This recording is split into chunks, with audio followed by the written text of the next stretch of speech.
दातारमुक्तिं पुरुषं पुराणं चरणारविन्दं सततं नमामि।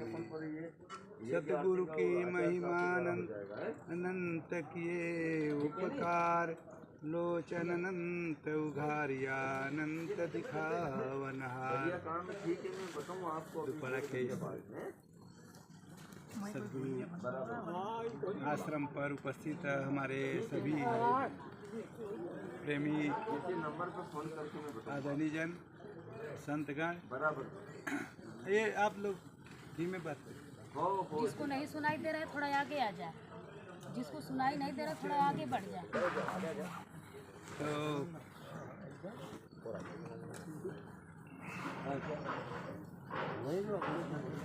आगे आगे आगे भैया मारो पेट भरूंगा।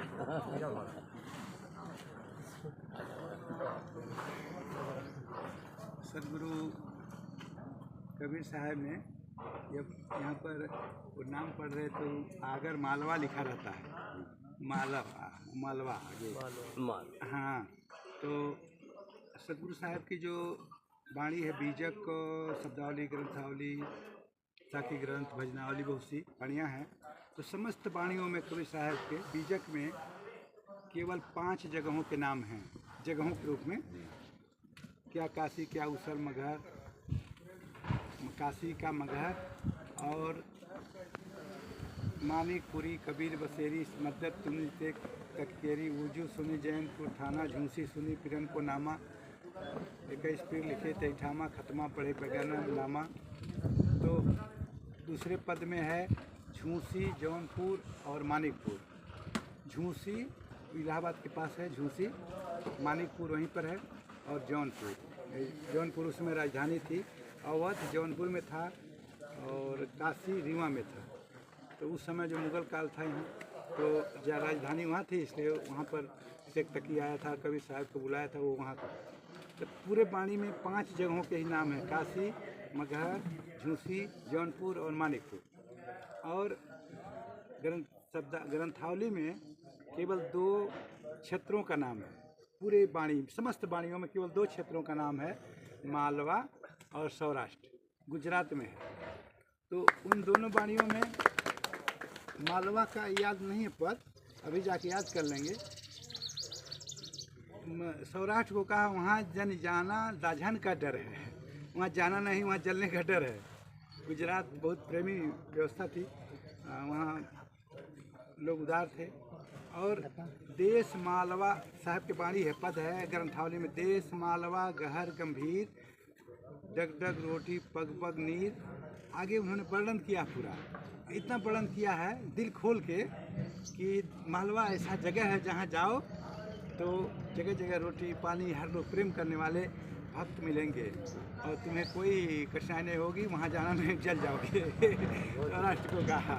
तो मालवा का वर्णन यहाँ आगे मालवा पढ़े तो ध्यान आया, नहीं तो ग्रंथावली का वो पद साहब के वाणी का बहुत महत्वपूर्ण है कि मालवा में उन्होंने समय दिया होगा।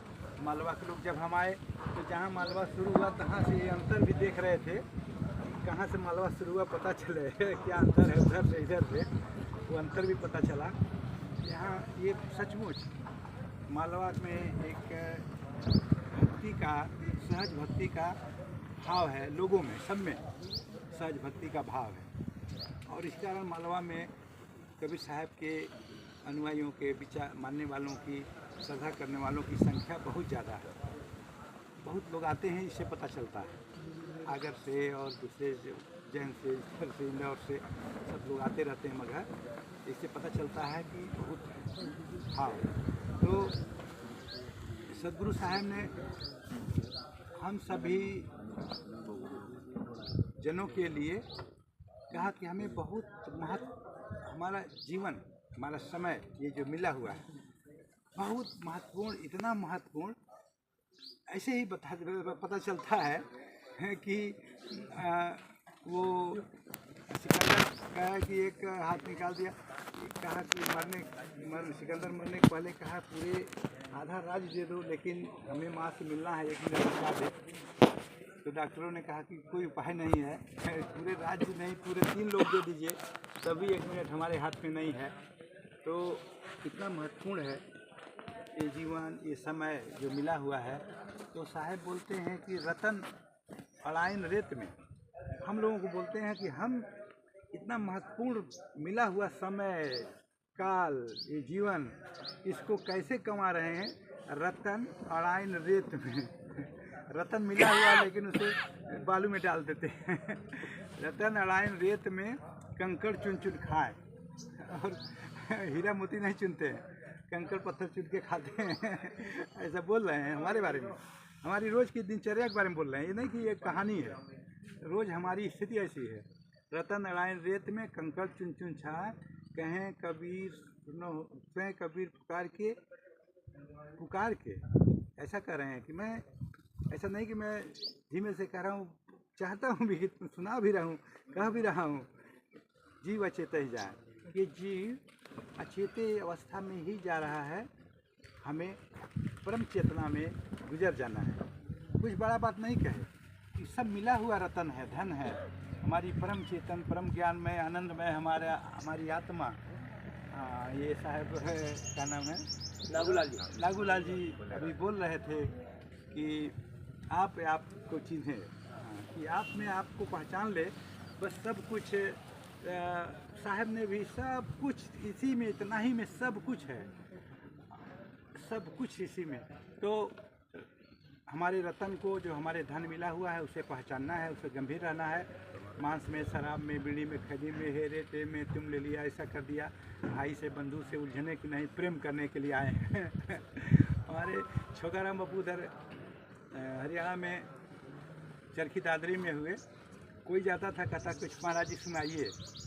तो वो कहते थे, तुम एक बात याद रखना, इतने बोलते होते कुछ सुनाइए। कहते एक बात याद रखना, तुम यहाँ देने आए हो, लेने नहीं आए हो। वो छोकाराम बापू बोलते, कहते एक बात याद रखना, तुम यहाँ देने आए हो, लेने नहीं आए हो।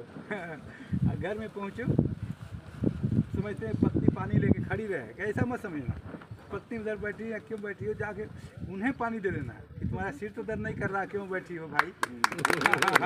हाँ, उनको देख लेना, उनकी थाली हमारी थाली वही माजें। ऐसी अपेक्षा करके तुम दुखी जीवन बना देते हो। अरे उनका भी माज देना। तुम देने आए हो, तुम लेने नहीं आए हो कि वो करें हमारा, वो करें हमारा, वो पूछें, वो आदर करें, वो सेवा करें, वो हमको दे दें, वो हमको पानी दे दें, वो हमको दाना दे दें। ऐसे गुलामी बनना ही नहीं, गुलामी का जीवन बनाना नहीं। राजहा हो, उन्होंने बोला कि तुम शहंशाह हो, राजा हो, बोला साहब ने। उदाहरण दिया बीजक में, एक साखी से उदाहरण दिया कि सिंह का, सिंह जैसे जंगल में रहता है, सिंह देखे कह रहे हैं, सिंह अकेला बंद में, हमें कह रहे हैं ऐसा, पलक पलक करे दौड़, जैसा बन है अपना वैसा बन है। वो कह रहे हैं कि सिंह अकेले जंगल में रहता है, जंगल का राजा है। दूसरे जीव भी रहते हैं, दूसरे जानवर भी रहते हैं, लेकिन दूसरों में उसमें अंतर क्या है? सिंह अकेला बन रहा में पलक पलक पर रहते हो। सिंह की अपनी विशेषता है, उसका अपना नेचर है कि जब चलता है तो 4 परख चल के वो पीछे मुड़ के देखता है, अगल बगल देख के तब फिर चलता है। पानी पीने जाएगा तो जल्दी जल्दी पानी नहीं पीने लगेगा, पहले देखेगा ध्यान से, अगल बगल देखेगा तब पानी पिएगा, तो धोखा नहीं खाता है। दूसरे जीव आएंगे, हरी हरी घास देखे, और वह भूखाए हैं जल्दी खाने लगे, तो दूसरा जीव आके, दूसरा जानवर आके सिंह मार देगा। उधर पानी पीने गए, उधर हुआ पानी पीने लगे, तब तक हरियार आके खींच देगा और धोखा खा जाते हैं, बार बार धोखा। तो कहा वो धोखा क्यों खाते हैं? वो धोखा क्यों नहीं खाता? क्योंकि वो सावधान रहता है, हमेशा ध्यान रखता है। हमें कह रहे हैं तुम हमेशा ध्यान रखो, सावधान रहो, क्षण क्षण माया रहन बाधी हो। ये माया हर समय कहीं न कहीं बाधा डालने के लिए मन के रूप में, वृत्तियों के रूप में, चित्त के, अहंकार के रूप में, क्रोध के रूप में, काम के रूप में, लोभ के रूप में हमारे पास खड़ी है। तो ये कोई किसी न किसी रूप में प्रकट होगी, तो तुम हमेशा सावधान रहोगे तो नीचे हो जाएगी। तुम उसके सिर पर पैर रख के चलना है। हाँ जी, सिर पर पैर रख के चलना है। देखोगे कि नीचे वो जैसा तो कब पकड़ लेगी, कब क्या क्रोध में कर देगी, कब मुंह में कर देगी, कब लोभ में करके कब झगड़ा करा देगी, भाई से ही, पत्नी से, बेटे से ऐसे लड़ा देगी। बेटा ही बापू के बात नहीं मान के बेटा उधर बुला रहा है, तब तक माया उधर पेश कर देगी, तो आवत आती चल देगा। एक बार पिता बोला तू ना पैर छुओ, क्या पिताजी हाथ जोड़ कर खड़े हो जाओ, तब हुआ माया से बाहर हो जाओ। तो कह रहे हैं कि सिंह अकेला, देखिए उदाहरण दिए सिंह का, ऐसे रहता है सावधान, इसलिए तुम भी उससे सावधान रहो। अन्य जीव धोखा खा जाते हैं, तुम सावधानी रहो, धोखा नहीं खाओगे। कह रहे हैं सिंह जंगल का राजा है, वैसे कह रहे हैं तुम भी अपने जंगल के राजा हो। जैसे वो जंगल में रहता है, कांटे कूसे हैं, पहाड़ है, खाए है, दुनिया भर का, वैसे तुम्हारा जंगल है। तुम किस जंगल में रहते हो? काम, क्रोध, लोभ, मोह, अहंकार, इंद्रियां, वृत्तियां, पंच विषय, पंच तन्मात्रा, दुनिया भर का है, 25 प्रकृतियां, क्या क्या वो वेद शास्त्र में लिखा है ना। दुनिया भर का एक जाल है, जिस जाल के अंदर जिस जंगल में हम रहते हैं, उस जंगल, लेकिन साहब बोलते हैं काम, क्रोध, लोभ, मोह, अहंकार, इस जंगल में जीव रहता है, हम रहते हैं। लेकिन जंगल में रहते तो हैं, लेकिन उस जंगल के हम राजा हैं। ये सभी हमारे कर्मचारी हैं, ये क्या है, गुलाम हैं, हमारे वेतन भोगी हैं। ये काम, क्रोध, लोभ, मोह, अभी देखिए 1 मिनट में राजा है जी, अभी हट जाए तो ये ऐसे हो जाएंगे। हाँ, कैसे हो जाएगी ये ऐसे, सब लोग अपना 1 मिनट में हट जाए तो सब अपना क्रोध कहाँ चला गया, काम कहाँ गया, उनको किसी का पता नहीं है, क्योंकि सब उसके ही शक्ति से शक्ति पाते हैं और उसी को सब लोग गुलाम बनाए हुए हैं। तो कहा ये गुलामी इसलिए है कि तुम जीव अपने को सावधान नहीं है। तो इसे राजा होते हुए भी गुलाम की तरह रहता है। क्रोध आया, वो कर्मचारी है, उधर क्रोध में चला गया, तो लोभ आया तो उधर चला गया। तो कहा कि तुम राजा, इनको जंगल में रहना तुम्हारी मजबूरी है कि जिस जंगल में हो, लेकिन उस जंगल के राजा हो। तुम्हारी कमी क्या है? कह रहे हमारी कमी क्या है कि हम राजा हैं लेकिन राजा की तरह रहते नहीं हैं। बस इतनी सी बात है, राजा की रहने सीख जाओ, राजा की तरह रहने सीख जाओ। कोई आया, क्रोध आया तो देखेंगे क्यों क्रोध आया, तो क्रोध कुत्ता है, डांट रहा है तो कुत्ता क्रोध की जरूरत भी है, तब भगाएंगे नहीं तो डांट देंगे नहीं। बेटा आया प्रेम करना, प्रेम जरूरत है, प्रेम कर दिया, लेकिन उसी में जब उसी के पीछे हो जाते हैं तब हम धोखा खा जाते हैं। तो राजा की तरह रहना सीखता है, राजा हो लेकिन राजा की तरह रहते नहीं हो, राजा की तरह रहना सीख जाओ, वो बात पूरी हो जाएगी। तीसरी बात कह रहे हैं कि ऐसा मत समझना कि हम राजा हैं और पत्नी राजा नहीं है, और वो गुरु हैं, वो नौकर है, वो राजा नहीं है। करें जैसा बन है अपना वैसा बन है, और वो भी अपने अपने जंगल के सभी राजा हैं। इसलिए एक राजा के साथ जैसा व्यवहार करता वैसा ही व्यवहार करना। ये नहीं कि सुनो रे, अरे सुनो रे भाई, वो भी राजा हैं। वो भी राजा हैं, राजा को राजा की तरह बोलो, किसी को भी ऐसा नहीं, किसी को ये मनुष्य के नहीं बोले। करें गोली माली पाती तोड़े, पाती पाती जीव रे, दौना मरुआ चंपक फूला, मानव जीव कोट समतूला, और पृथ्वी के रोम उचारे, देखत जन्म अपनो हारे। कहा कि जितने कण हैं, क्षण क्षण हैं, सब उसी के रूप हैं, ऐसा समझना। राजा हो सबको राजा समझना, सबके साथ सम्मान का व्यवहार करना, किसी के साथ अपमान होगे नहीं। ऐसे ढेला भी है, ऐसे उठा के फेंक नहीं देना, उठा के धीरे से ऐसे रख देना। इतना साहब हम लोगों को संवेदनशील बनाना चाहते हैं। इनका मतलब है कि हर क्षण संवेदनशील रहो। संवेदनशीलता हमारा अपना लक्षण है। दया, क्षमा, सत्य, धीर, विचारा, ये लक्षण हंसा के साथ। हमारा जो हंस है, हम जो अपने हैं, खुद में हैं, तो हमारा 5 गुण है ओरिजिनल, ये परमात्मा स्वयं दिया हुआ है, स्वयं अपने में है। इन गुणों को हम विस्मृत न हो, हमेशा ध्यान रखें। 5 गुण क्या है? पंचग्रंथी में लिखा है, बीजक में, बीजक उसकी व्याख्या है। तो बीजक की व्याख्या है पंचग्रंथी, कहते हैं दया, क्षमा, सत्य, धीर और विचार। और जब धर्म के लक्षण हैं 10 बताया हमारे मनुस्मृति ने, धर्म के 10 लक्षण।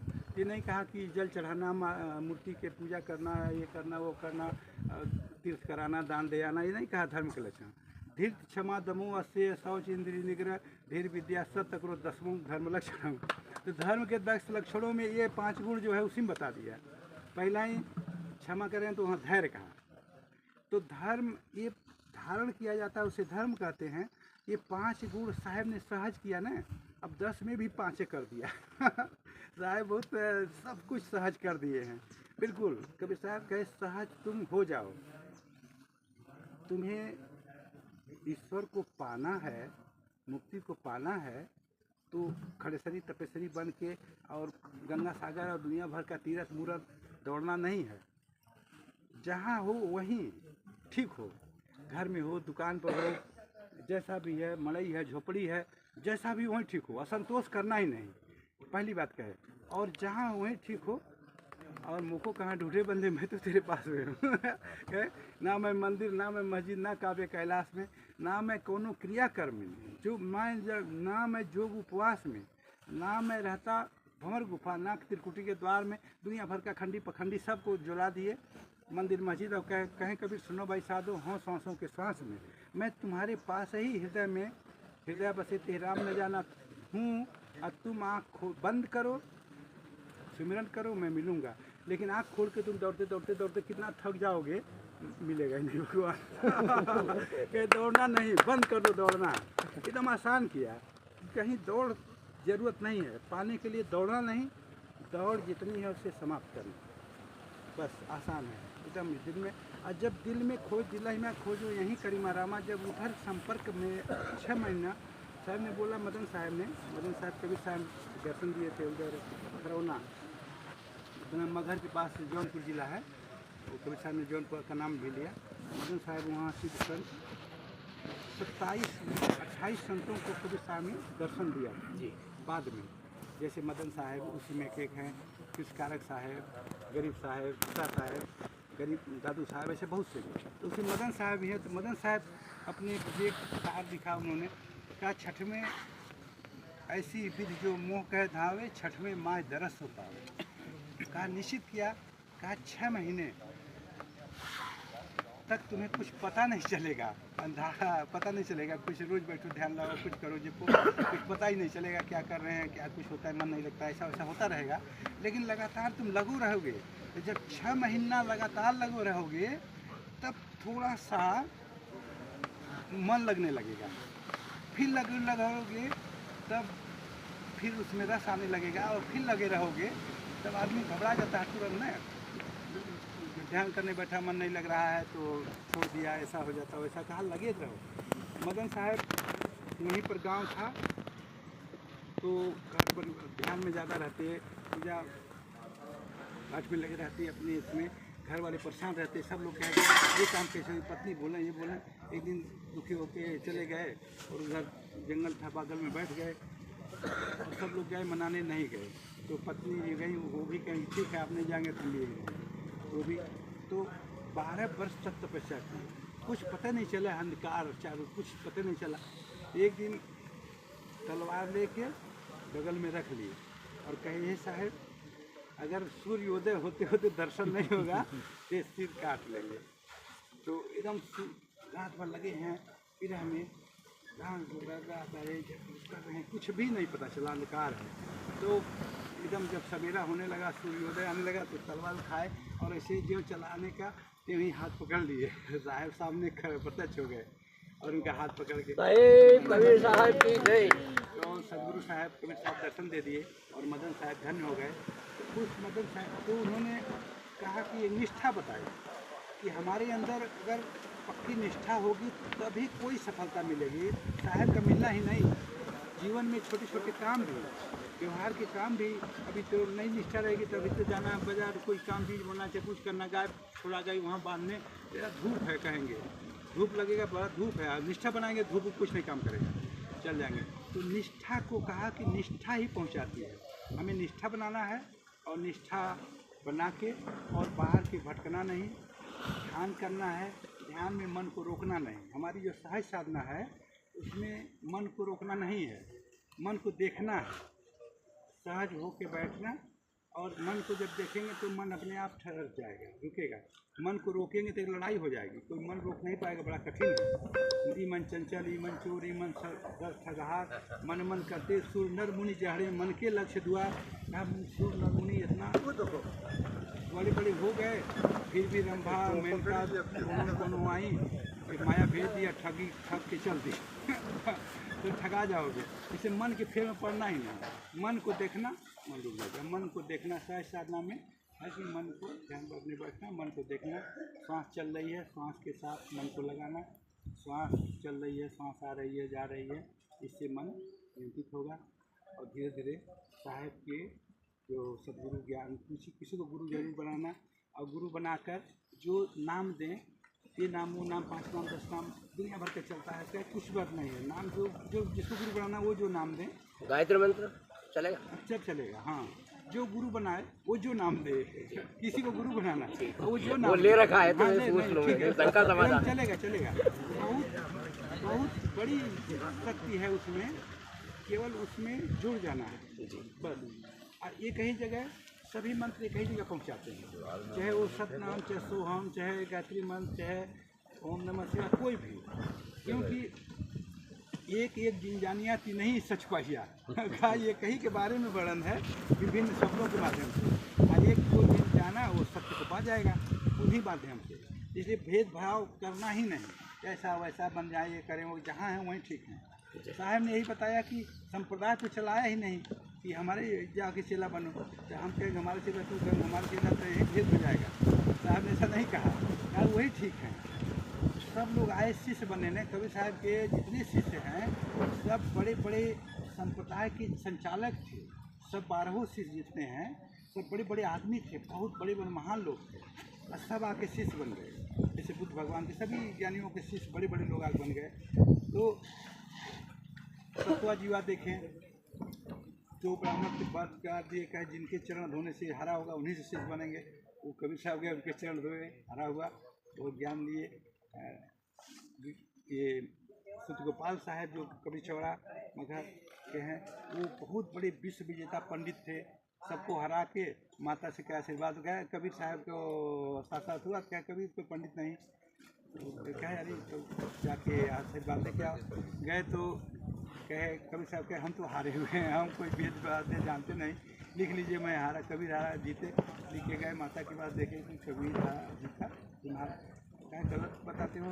गए तो कमाली वहाँ पानी भर रहे थे कबीर चौरा पर, तो कहे कि घड़ा भरे, कहे ये घड़ा में सुई डाल, वो घड़ा कहे घड़ा ले आके बोलो कि पंडित सर्वानंद आए हैं, सर्वानंद तो घड़ा ले आकर रखी। जैसे ये घड़ा भरा वैसे मैं भी ज्ञान से पूरा हूँ। कबीर साहब वो कपड़ा बुन रहे थे, सुई डाले तो उधर से लेकर आई, देखिए सुई, तो कहे कि ये जैसे ये घड़ा भरा तुम्हारा, ऐसे तुम ये जो शास्त्र ज्ञान है, ऐसे ये आत्मज्ञान उस सुई की तरह जैसे आसानी से पानी में चली गई, ऐसे आत्मज्ञान उसको भेज देता है। वो गए चरण में गिरे, कहे कि वो ज्ञान तो जाना ही नहीं है, वेद शास्त्र ढको रहे हैं। तो अपना आत्मज्ञान है जो वेद शास्त्र सबसे ऊपर है, और उसको जब पा जाएंगे तो हमारा जीवन धन्य होगा। उसी में अपने को रमना है, सदगुरु के चरण में, भक्ति में, इन्हीं सत्यों के साथ आप सबका। और जब ग्रुप के आगे रुकना नहीं है, एक जोड़ना है, एक दूसरे को जोड़ना है।